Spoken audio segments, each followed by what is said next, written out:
This is the high school. This is the high school I went to. Dave went to it. Prince Paul went to it. Haas went to it. Mace went to it. So, this is the high school, everyone banging on the tables, making beats, doing all that good stuff. This is like, the school where a lot of stuff happens. A lot of great talents came out of it, and this is why y'all hear the music this is our influence of the music and how it sounds. This is where it all starts, yo.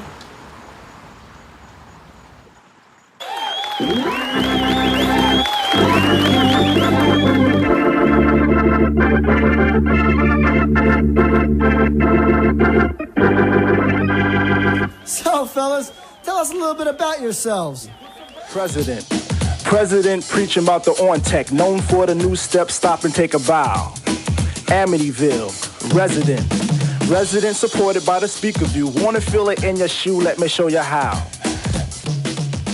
I was in 12th, Dave was in 11th, Pos was in 10th, and Mace was in 9th. I'm a nerd, and I get that, and I accept that. But I was like, these guys are really nerdy. Probably with the exception of Mace. Mace was always like the I'll beat you up type kind of guy. Real nice, but you don't mess with him. But those guys kind of seeing him, I was like, man, they're like ultra nerdy like me, and you rhyme? I told them what I can do and what I thought of them and how we could work together. It was perfect.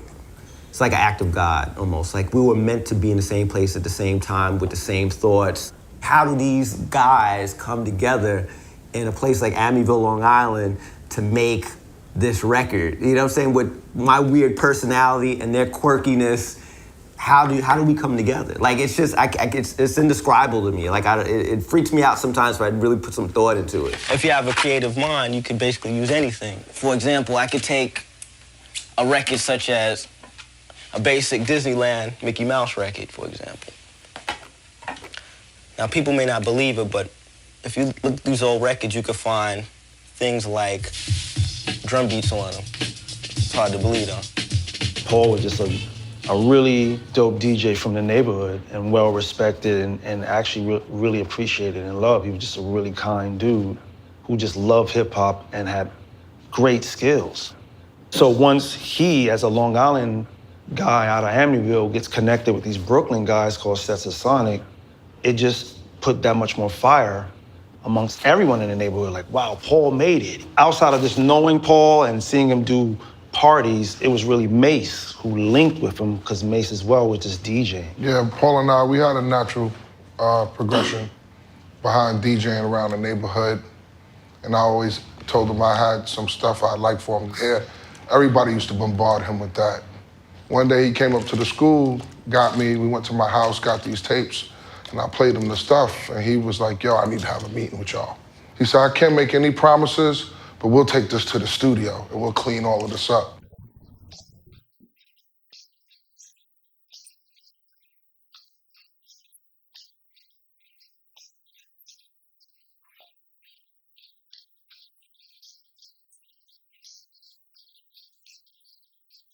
A lot of stuff what you would hear is probably the main, because we call it main loop, this loop, that loop, that loop, would probably be the main loop. So whatever we would hear in the demos was always like the main thing. And my thing was like, yo, I can really make this sexy. And they respected that, and you could hear the difference. Plug one, plug two, plug one, plug two, plug one, plug two, plug one. Answering any other service, prerogative, praise positively, I'm acquitted. I first heard of De La Soul when I got a call from Daddy-O from Stetsasonic, and he told me that Prince Paul was working with this group called De La Soul. He said, you know, it's kind of ill, it's kind of different sounding, da-da-da. I'm like, well, bring it in, I want to hear it. Sure enough, he brought me Plug Tuning and Freedom of Speak. First of all, I was like, this sounds like it was mixed with like sand and dirt. It was like so dusted sounding, and it was so different. When I heard De La Soul the first time, I remember saying, you know, this is gonna do nothing, or it's gonna be really big. Because when you listen to it, it was so bizarre compared to anything out. And whether it did something or didn't do something, we loved it, and we thought it was important that it came out. I thought they were pretty fantastic. And I had a meeting with them. They came in, they said, like, well, my name's Pastanus, which is sop sound backwards. Pastanus. Pas is backwards for sop, and the noose is backwards for sound. Sop, sound. My name is Trugoy, which is yogurt spelled backwards. Trugoy the dove. Trugoy is yogurt backwards. And then Macea, which was the most normal of the bunch of them. And Mace actually means making a soul effort. And they had, you know, these unusual haircuts, and their style was completely antithetical to the prevailing aesthetic of hip-hop at the time, which was much more driven by black leather and gold chains and such. They were definitely like these introverted, nerdy guys that were very cool.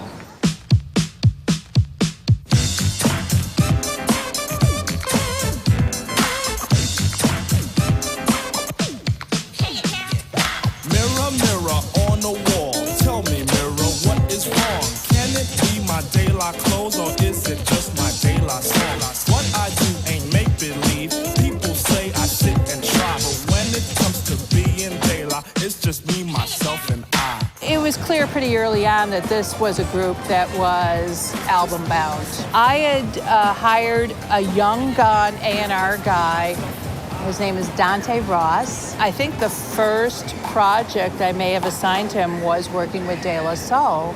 Well, 1, I was broke. 2, I was hungry. 3, I was 2 steps out of like the streets, so I was a pretty wild kid back then. My daily routine was I usually came in hungover, bearing a firearm, and probably sold some weed to a couple of people during the day out of my office, which was a converted mail room. I didn't have a stereo, I had a boom box. That's what I listened to everything on.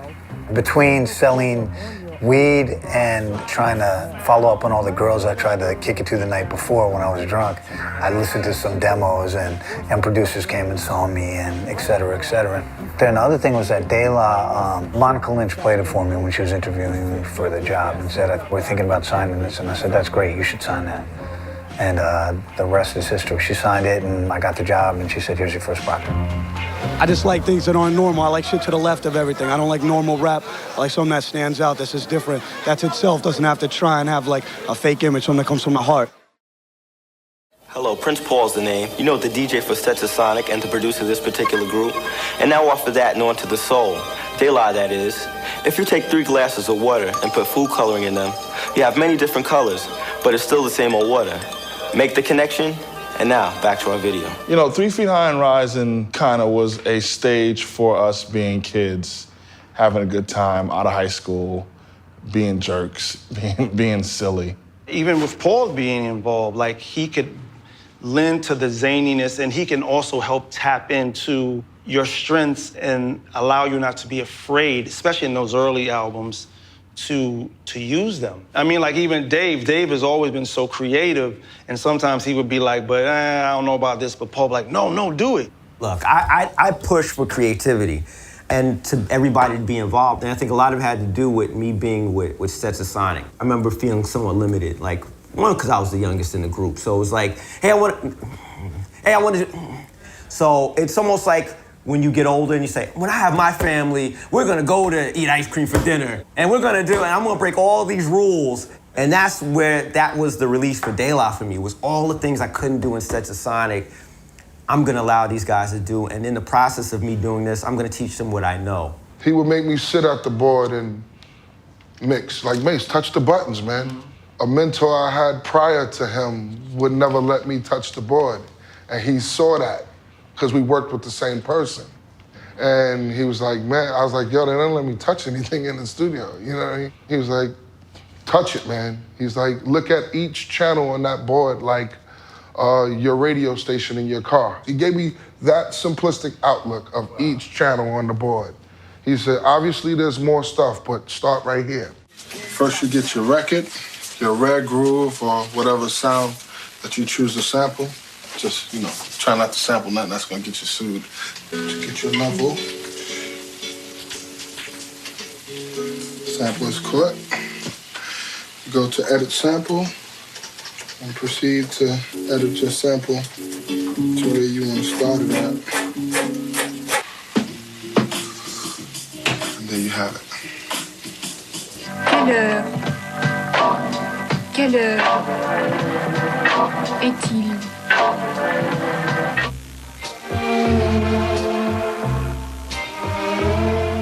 When Tommy Boy had Planet Rock, we got sued by Kraftwerk for a publishing sample on that.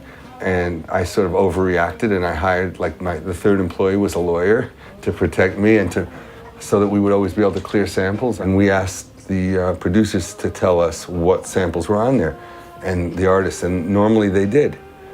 With 3 Feet High and Rising, they forgot, they didn't tell us one, because, you know, they have a lot of those little, what they called bug out pieces, little interstitial skits. There was a tiny little sample that was slowed down from 45 to 33, and it was the Turtles from You Showed Me. And we got sued by them. It was $100,000 for that little bit, which we would have just left it off if we had known, but we didn't even know that was on there, and they figured nobody would care. It is still infringement as far as we're concerned, and they have violated our exclusive rights in the sound recording.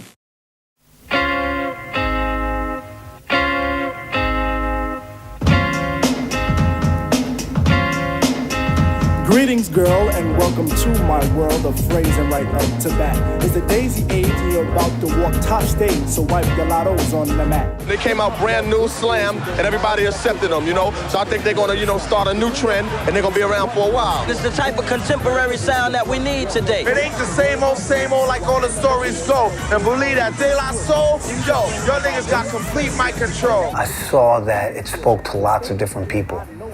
Right away I saw that. My friends from downtown loved them.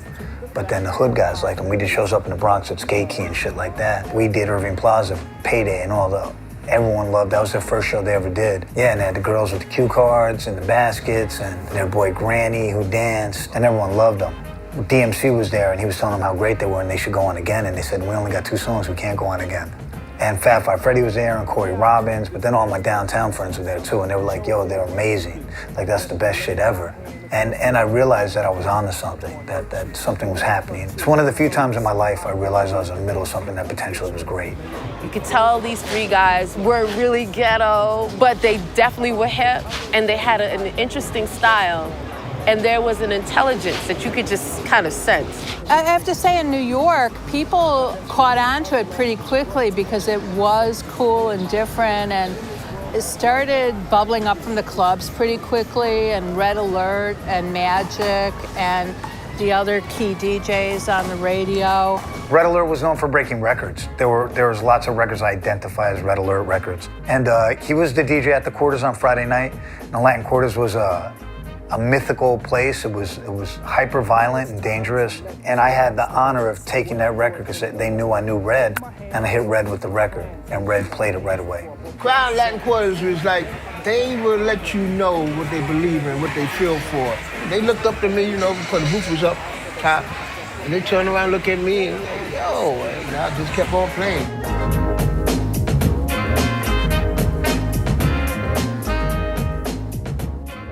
Are you the new hippies? We don't mind when people say that we're hippies. We just don't appreciate when people claim that we're trying to do it just to sell records and just to get people interested. Everything we do is made up out of our personalities. So if our sound has a hippie-like sound, then I guess that's what it has. But do you feel a hippie yourself? You're wearing a peace sign. Yeah, I'm wearing a peace sign, but that doesn't represent the fact that I'm being a hippie. I mean, everyone wants peace and harmony in the world, so I guess that's why we deal with the peace sign. I think people expected De La Soul to be these loving, flower power, soul children, and there was a lot of testing happening on the road. People, thinking that, we could step on these little guys, these kids, and even to the extent of even sometimes it felt like that with management, tour, labels. They want to test them Long Island kids who had flowers in their pictures. I boxed a little bit. People didn't know that. People who can fight don't talk about fighting. Yeah, for real. They would definitely go and knuckle up, if people tried to test them, particularly Mace. They were young black men, and they had to deal with all the things that come with being a young black man, and they were being marketed in a way that they felt, I think, was emasculating in a sense, and led them to be stereotyped in a way that could potentially question their blackness. Random people would come up to me and like, yo, you know, your boys out on the road, I heard they beat up such and such. I'm like, what? And they shot up a car, and I'd hear all these different stories that people would come up because they knew obviously I work with them. I'm like, what? That's crazy. And I would ask them, they're like, yeah, it's true. I like to call them the hippies of hip-hop. I think for me, it was just the photo shoots. I mean, every damn photo shoot, you could bet there was a florist hanging around with flowers. I mean, and it was just like, come on, man, like, flowers, that's not what it's really about. I can understand what it stands for, I can understand the connection and everything, but like, we're beyond that. We're really doing this seriously because we love the music. And that's what got horrible, like, seeing them damn daisies everywhere we went. The in a sound y'all, and that's Daisy. D-A would be said like the, I is inner, S is sound, and Y is y'all. So, I mean, showing daisies with just a visual thing as far as the word daisy itself, it really had nothing to do with being hippies in the 60s and stuff.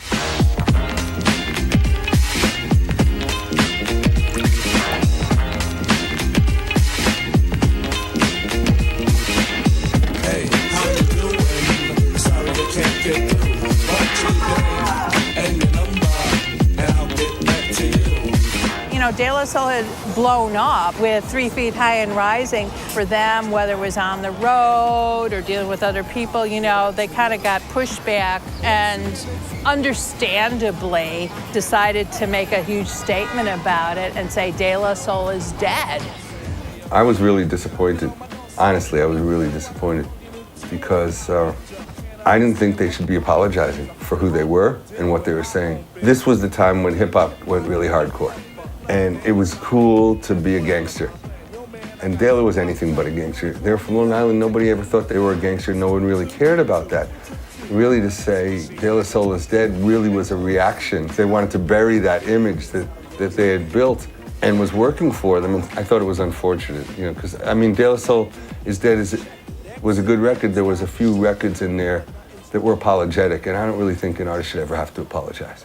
Yo, De La is dead, word. We ain't doing shit, dead. Let me tell you. Yo, like, you can't say that. You can't say De La Soul is dead. Yeah, like, that was a big thing. That, like... saying that. Just saying that is like planting the seed that you're dead. Like, you're not worth what you are. And we was having a good time joking around and sticking to our stupidity. De La Soul is Dead was a joke. As Dave was saying, the title just came from us being up at our management, Rush Management at the time, and they would have this board with all the different groups on the board and showing where each group was going, where they had to appear. And Dave just walked up to the board and took the little eraser and erased all of our dates off and wrote De La Soul is Dead. And then we all started dying laughing. Because he was just tired of like, yo, I want to stay home. I don't want to go out on the road. But that in that very moment, it resonated with us like, yo, this could be a dope album title. And it just all started from there. Back once more with the wall up in the score. Smash about a rough shit and make it rock your hip. Revival of the roller boogie and the ricochet to make you think about the time we spoke fun instead of De La Soul is Dead basically captured our experience in the industry. Being on tour, having this regiment and this schedule and frustration as well. So when you listen to the second record, it's a little bitter in a lot of ways, especially if you compare it to the first one, because they live life now. You gotta understand, like, we had the first single, the second single, all of a sudden it's like, bam, like things just went full steam ahead, and me on the outside looking in, they weren't really prepared for that. I mean, we'd go down the street and kids were like, we'd chase them, and we'd have to run in the stores, people making promises, music industry people, hey, how you doing? The record's not doing good, hey, I'm not messing with you. So they got to see a lot of things, a lot of phoniness, a lot of this, a lot of that, so it made them a little kind of like, They smartly said, reset. Boom. And they continued to make amazing music. Mercy. Mercy. Ego trip. Ego trip. Mercy. Ego trip. Ego trip. Mercy.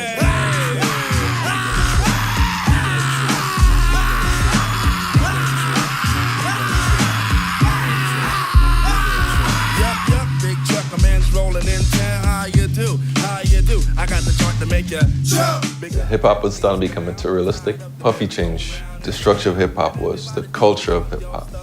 He made the hip hop more flashy.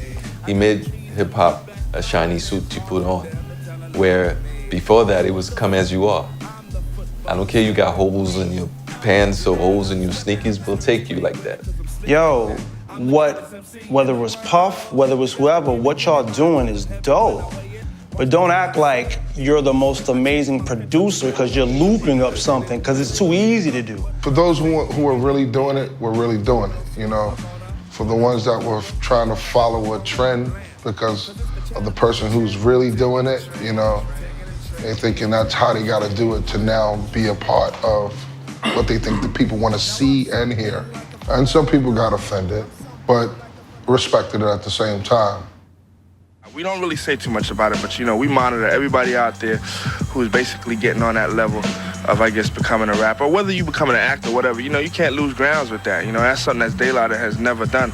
We never really lost grounds with the people who we feel are equal, and we are equal to everybody else. You know what I'm saying? There's no statuses, no nothing like that, no ego tripping, nothing like that. But you know, some people lose it, and it's misfortunate. But in time, somebody will bring them down a level. We really didn't even know where we stood in the industry. You know, we had just came out of making this album that I will say, which is Balloon Mind State, which funny enough has become an album that a lot of people will come up to us today and be like, when y'all put that out then, I didn't get it. I didn't know what y'all was talking about. And now as I've gotten and grown up, this has become one of my favorite albums. So then to have, you know, Tribe put out this phenomenal album, Wu-Tang come out, big, everyone, and we had this really jazzy album that stood on its own. Going into the touring of that album and being on tour with Tribe, and Lior's backstage while Tribe was on ripping it, and he's saying like, hey, tighten your belts, fellas, because this album didn't do shit. About to get rough. About to get rough for you guys. You know, and it was, you know, God Bless the Dead, Dave's cousin was like, yeah, man, like, yo, stakes is high for y'all. Like, that album obviously became the first album where the title was there before we started recording. Stakes is high, literally what the name of the album was, yo, this is our last go around. If we don't make this happen, this is it for us. So there was a lot of pressure on them. You want to do you, but then again, now you don't want to get lost. And my thing was always like, us being us got us here. You know what I'm saying? And so don't stress it. Let's just always do us and we'll be fine. Like, we started working on Stakes is High together in my house. They might tell you different, but I remember we was in my house and I could tell you the story clearly. We was listening to it was a hi-hat on one of the songs. I had, computer and ADAT set up in my house. And it was a little off, but it was funky. I was like, it's swung with the track. And me, I'm always like, if it feels right, it's right, And, I remember debating, no, it needs to be more on the grid, and blah, blah, blah, tap, tap. I was like, no, but it works. So we're debating on little things now.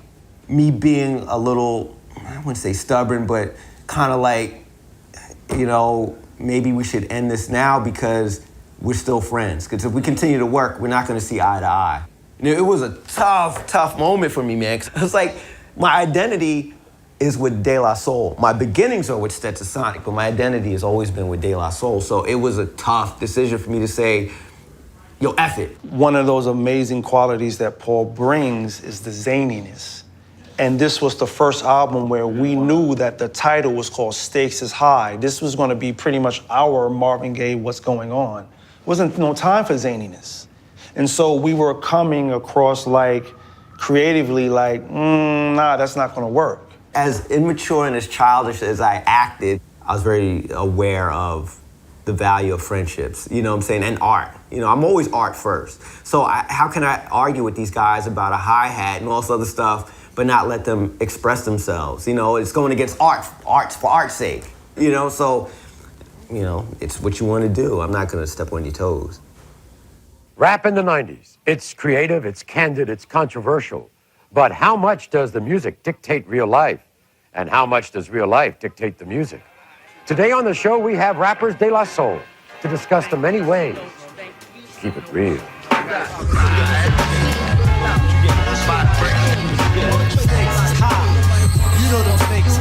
This album had a lot more boom bap to it. They started to work with Jay Dilla, rest in peace. Haas would talk about Jay all the time to me, and he put a lot of people on to his production. production, the records they're sampling, choruses, the melodicness. Dave sings a lot on it. That Common was on a track, Mos Def was on a track. I could never ever say I discovered Mos Def. I think Mos Def revealed himself to me. Well, he was already studying music theory and all that, and the acting was happening for him since he was a child, and he could have totally gone that way. We came along and was he felt like we was life-changing for him, especially growing up in Brooklyn and being different. Most will say that to this day. He wasn't fucking with hip hop until he fucked with De La. I love that album. Like, I wish my son was here because he was a baby, like, I don't know, maybe like 4 years old back then, but we used to listen to that record nonstop. Ironically, right, it should be the record like, oh, these guys, oh, but it's like probably my favorite De La record out of all the records. Stated. Stakes is high. You know them stakes is high. You talking about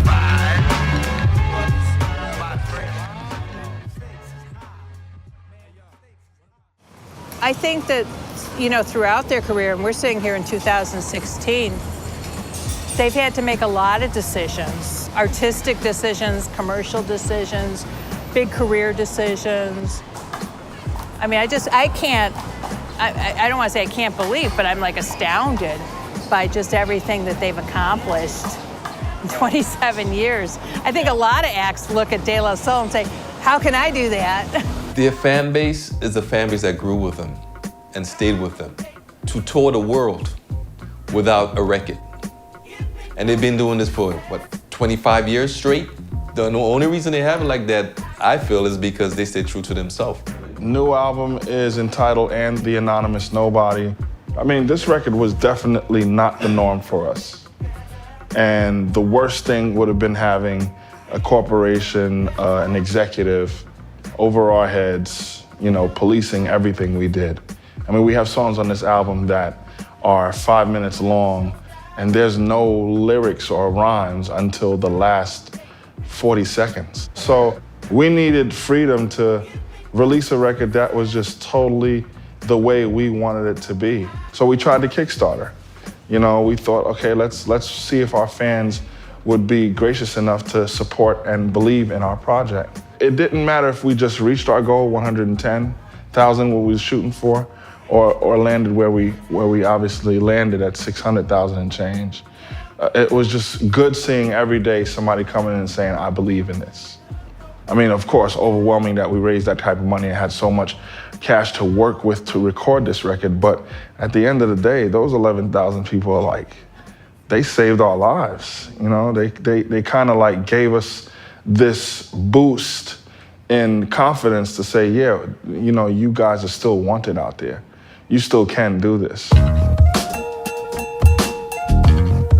don't walk out there with me. I think the staying power just attests to how great it is. You know what I'm saying? And yo, come on, they crowdsourced over $500,000. They're touring the world. They've got a great new album coming out. Critics be damned. I donated. Did you? Of course.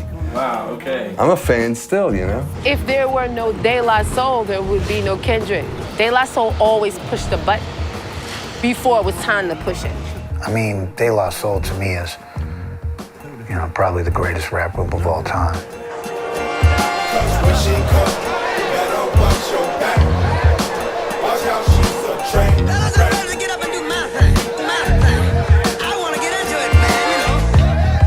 She had me in Starbucks, sipping Frappuccino. I wanna grind on that coffee bean. A couple of cups of that Joe is a bad pep. She'll be swinging on chandeliers.